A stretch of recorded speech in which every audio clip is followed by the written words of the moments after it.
Hi, everyone. This is Dr. Gayle Carson. Welcome to Living Regret Free, a program that shows you how to live a better and more joyful life.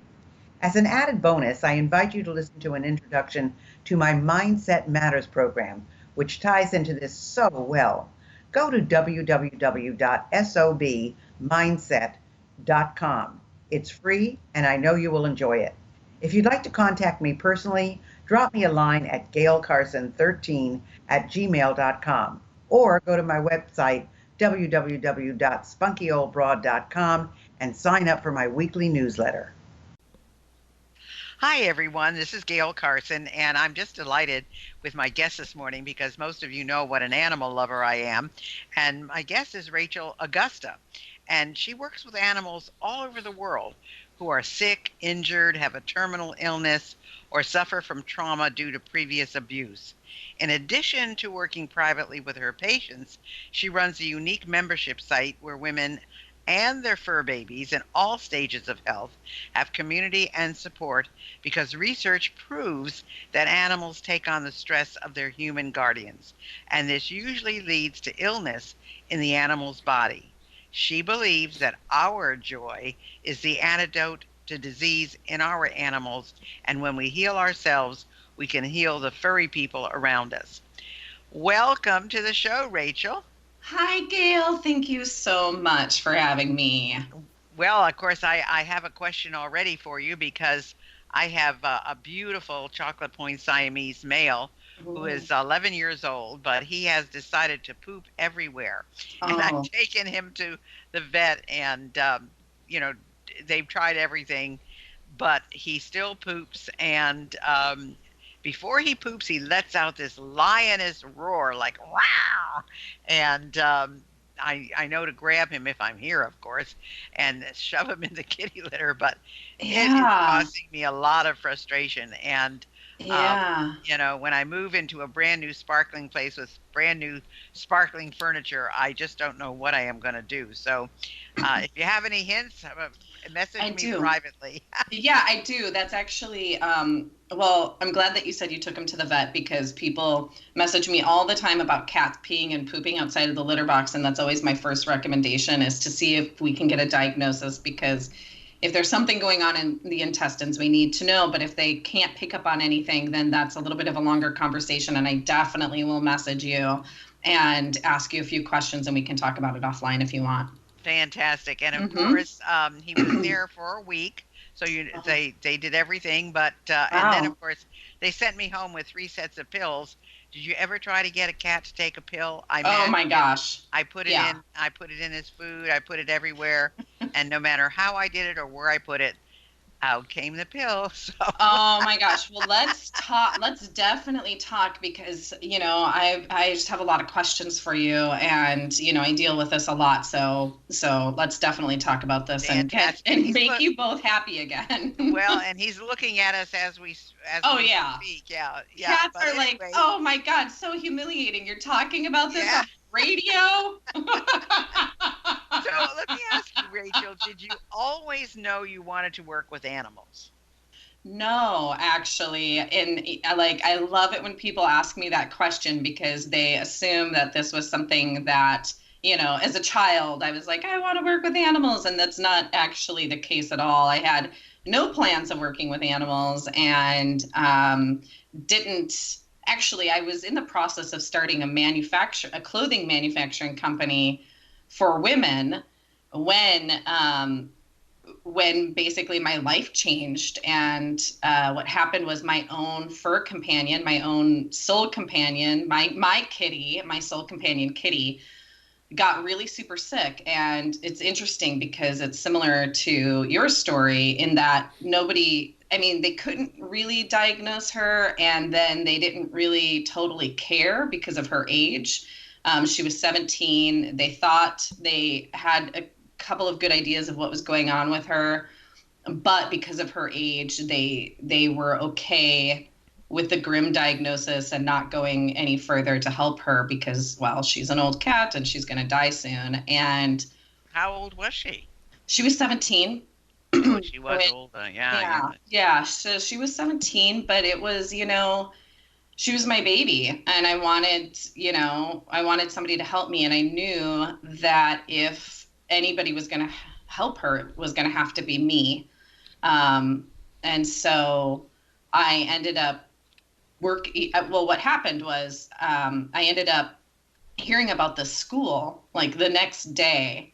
A friend of mine was like, have you ever heard about the school that helps you work with animals? When the universe is working with you, when like you're like, no, I've never heard about this, but that's funny that you would mention that because I need to figure out how to help my own cat. And it's a school in Colorado that was teaching classes at the U of M in Minnesota that next month. And I jumped in and started learning techniques to help her, that ended up putting me on this path of working with animals because I saw such drastic changes in her health. She ended up living another 3 years. Wow, that's fabulous. Yeah, she was given a couple weeks to live, and she lived another 3 years using these techniques. And so, of course, all my friends and family members and colleagues started handing me their animals. And then all of a sudden, out of nowhere, I was like, I think this is my job. So, Yeah, but yeah. yeah, you're what you call yourself, the modern Dr. Doolittle. So Yeah, Mommy Dr. Doolittle. Exactly. so what do you do, when there's things that are like cancer?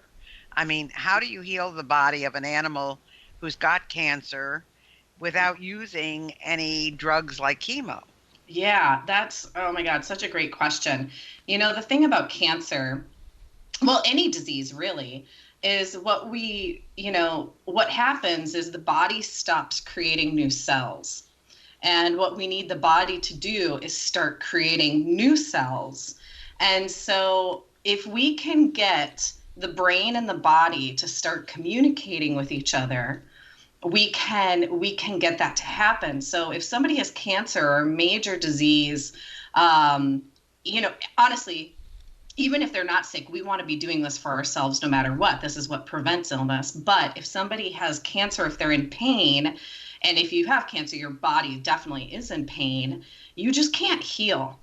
And that's why if you go to the doctor with a broken arm, they're going to ask you, what's your pain level? And they ask you that because your arm won't heal if you are in pain. So if you say I'm a 2, they're going to give you an Advil. And if you say I'm a 10, they're going to give you morphine.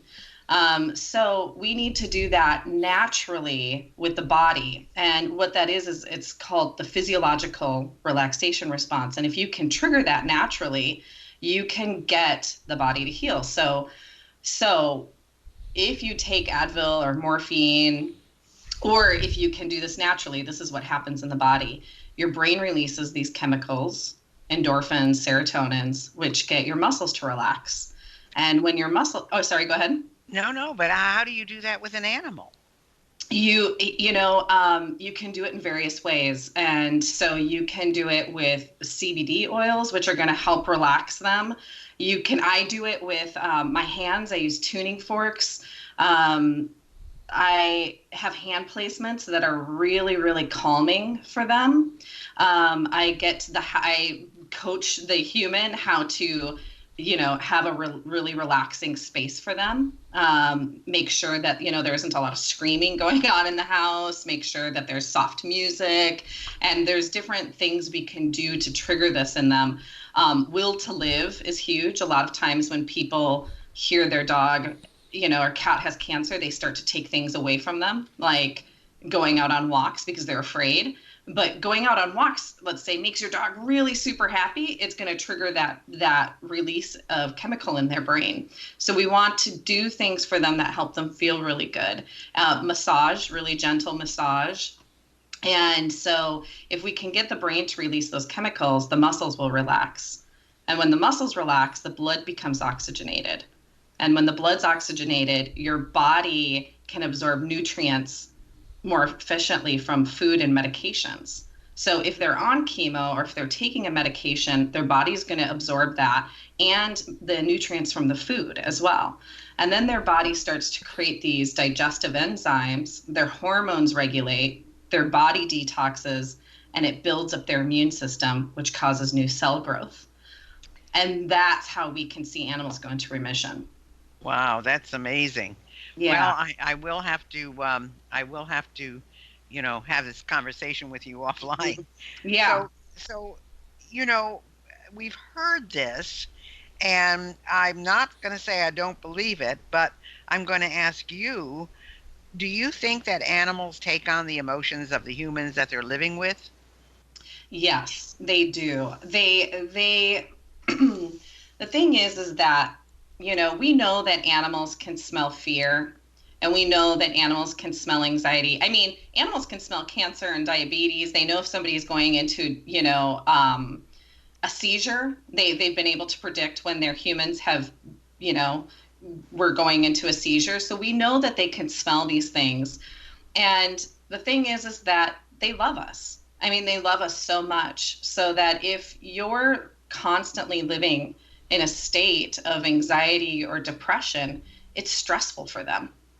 And scientists have been able to prove that not only if we're stressed out, it creates cortisol in our bodies, but it also creates cortisol in their bodies.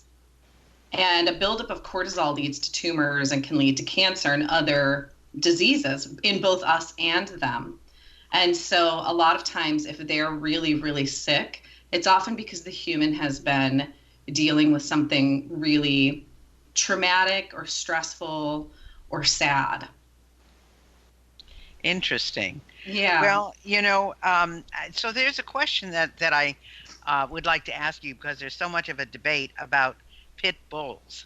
Hmm. And, where I live in Miami-Dade County, they are banned. You can't own a pit bull. And Hmm. yet I know I have a dear friend who has an association to protect pit Yeah. bulls Yeah. and believes that it's all in, they've got a bad rap, basically. So Yeah. where do you stand on that? I 100% agree with that. Pit bulls are some of the sweetest, most gentle dogs you can meet. In fact, if there's a list of dogs that are most likely to bite you, pit bulls are at the bottom of that list.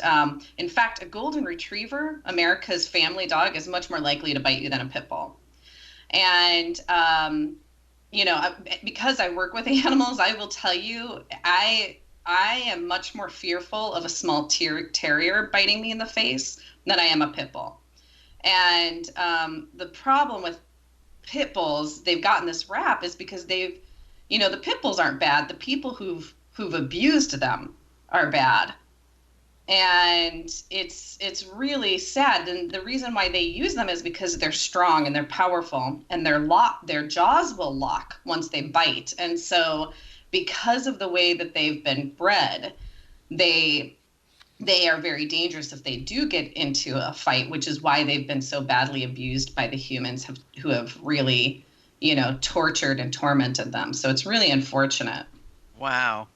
Yeah. Well, so what is the biggest takeaway that you would give people who live with animals who want to keep them healthy? For example, I had a little Yorkie and Yorkies have, well, I've had just about every dog there is, but this last one was a little Yorkie who had a drop trachea, which they say is part of, Mm. being a Yorkie, and Mm-hmm. she literally coughed herself to death right in front of me. And I Oh. didn't know what to do. And this was a little dog that went every single month back and forth for 11 years from Florida to California to Florida to California, and she loved Mm-hmm. every minute of it. So, Yeah. what do you say, to people who want to keep them healthy and try, but they just don't know what to do? Yeah, oh my gosh, by the way, just that story it wrenches at my heart. That must have been really hard to experience. Um, yeah, I would say for preventative, definitely be in check with your emotions. And as I mentioned, the animals can smell your emotions, but what's really important for preventative is smell in general. So I talk about people's personal perfume, like what's your personal perfume? What do you smell like? Do you smell like joy or do you smell like sadness? But let's talk about some of the other smells in your house. So humans have 10 million neuron receptors in their brain associated with smell. Cats have 80 million, and dogs have 400 million. And so, if you have Glade plugins in your house, if you are cleaning with maybe pine salt or bleach, imagine what that would feel like if you could smell 40 times better than you do right now. And knowing that they have, this, let's say this dog has 400 million neuron receptors in their brain. If they already have a hard time breathing, you want to make it as easy for them to breathe as possible. And so a lot of people, there's more and more vets are even talking about this, which is really great, because people just don't realize, they just don't know. But you put a Glade plug-in in your house, and that's at the level, that's at their level, and it's blowing in their face, and they have 400 million neuron receptors associated with smell. So what's happening is when they smell it, it goes into their brain, into their olfactory bulb. Their olfactory bulb starts to trigger things in their nervous system. And if it's toxic or poisonous to them, which those things are, it's poisonous to us as well. What it starts to do is break down the nervous system, and organs can shut down and things don't work properly. And so, a lot of cancers, they know a lot of cancers and diseases, they're actually connecting the dots so that it's probably to something in our house. Another thing people don't realize is candles. Like candles, most candles, the wick is lead. So you're actually burning lead in your home. And then if it's fragranced, it's extremely toxic to both you and the animal. And so that's one of the biggest things. When people come to me with animals who are really super sick and the vets can't give a diagnosis, I ask them, do you burn candles in the house? Do you burn incense?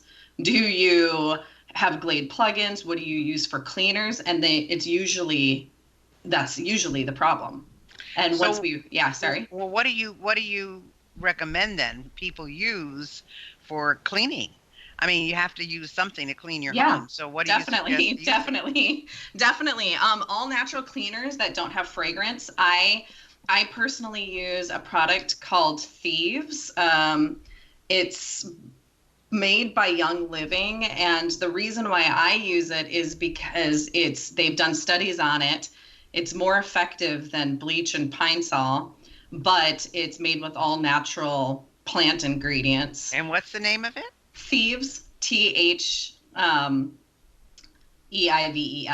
like thieves, thick as thieves. And that's something too, if people are listening, are like, how do I find this? Because you have to order it online. They could always go to my website and message me, or, I can help them order it. I know a lot of people will just use vinegar and water and some lemon. Or if you get a natural cleaning product at a store, just make sure it's natural and there's no fragrance in it.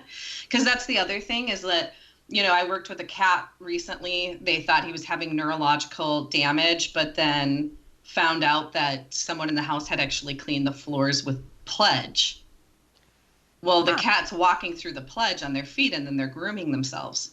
So they're licking their paws. That's one thing. Cats and dogs, lick their paws. And so what are you cleaning your floors with?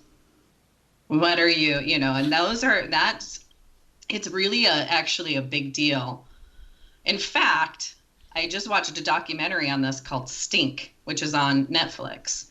And it's a really great documentary. He doesn't talk about animals, but he talks about the effect of fragrances on humans. And of course, you can translate that to animals and know that it's going to be much more toxic to them than it is to us because of their because they have so many more neuron receptors than we do in their brains. So do you think that what you do is going to replace veterinarians and Western medicine, or no? No. I will say this. I love Western medicine.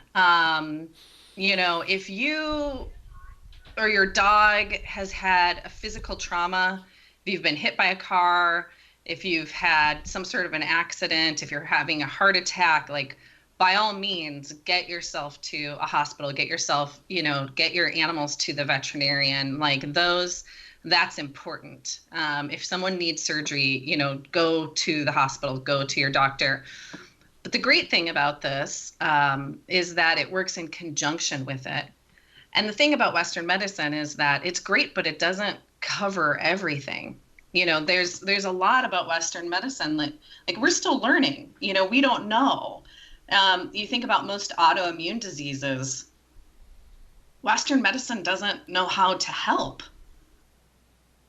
And so if we can get the body and the brain to start working with itself, we can get the body to heal itself. Well, these are just amazing facts and data. And I'm sure many of our listeners are thinking, wow, And yet, I have to tell you, I've had my oldest cat lived to 18 and my oldest dog lived to 20. Yeah. And we didn't do anything spectacular to either one of them. Mm. And I had a dog who was a little tiny uh, toy poodle, and she was born with a hole in her heart, and the vet gave me an year for her to live, and I kept her alive for 8 years. Of course, I had her on digoxin and all of those other medicines, and my mother used to cook her chicken every day when she was there. Yeah. But Yeah. you know, there is so much to learn from this, Yeah. Do you want to know and why, Gail? Why your yeah, dog lived so long? okay. Because you're a good mama. Uh, I don't Yeah. know, I just I just love my animals so much, that Yeah. it's Yeah. really difficult. But Yeah. okay, so let's tell people first of all, where can they find you, Rachel? Where do they need to go to find you? And I know that you also have an audio track on your website that is meant for animals to listen to. I'm not sure what Yeah. it does or how it works, but Sure. Yep. tell us about your website and this audio track. Yeah, so they can find me on the internet, my website. I'm on Facebook, I'm on Instagram, I'm on LinkedIn and Twitter, and all of those places you'd expect under my name, Rachel Augusta. Um, and there's an audio track on my website. It's free to download. It's a gift that I wanted to give to people. And you can listen to it with your animals. And I like to call it the antidote because it's the antidote to our emotions and our fears and not feeling well and having pain in our body. And so I have a lot of people who listen to it whose animals are really sick, and then I have a lot of for emotional reasons or physical reasons. So, I've had people who've listened to it with their dog while their dog was in having a panic attack. The fire alarms had been going off in the building for 2 hours while she was gone, and by the time she came home and found her dog, the dog was in such a desperate state of stress. She turned it on and immediately the dog calmed down. I have people who listen to it with their animals who have cancer and different things. And what it does is my voice is very calm, and but there's binaural beats happening in the background and you can't hear them, but what binaural beats do is they trigger theta and delta waves in the brain, which help with cell regeneration. It's where we go when we go to sleep. Our brain goes into delta and theta waves, which is why babies sleep all the time. They're growing.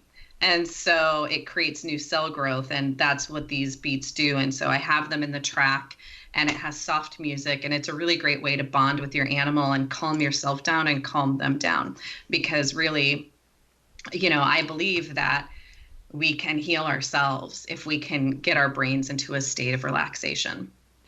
Well, so where do they go to get these things, Rachel? Where can they find you? Sure. So they can find that audio track on my website, which is rachelaugusta.com. And that is RachelAugusta.com. So Correct. RachelAugusta.com. So that's Yes. where you need to go. I mean, this is for those of you out there who are animal lovers and are just sometimes ready to pull your hair out because you don't know what to do. Yes. This is a perfect place for you to go find out information, talk to Rachel, see what she can do for you and with you. And gosh, this has been wonderful, Rachel. Gail, thank you. Yeah, thank you. I love it. I just love that we're doing this because it's like I want to be able to help as many animals as possible, and being able, given this space to talk about this, really helps me do that. So I really appreciate you and taking the time to talk to me about this. No problem. So remember, folks, go to rachelaugusta.com, and I have something new for you. If you would like to find out, if the path that you're on is where you want to be, I've developed a new quiz. It's called the SOBquiz.com.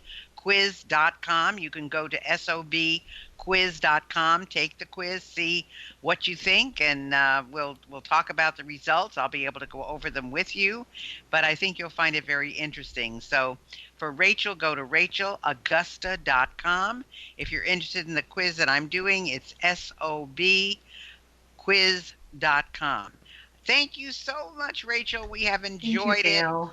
and look forward to talking with you again. Sounds great. Thank you so much. Thanks for listening, and I hope you enjoyed today's show. I choose my guests carefully, so if you have someone you'd like me to interview, please drop me a line at gaylecarson13@gmail.com. In the meantime, check out my intro program, Mindset Matters, at www.sobmindset.com. See you next week.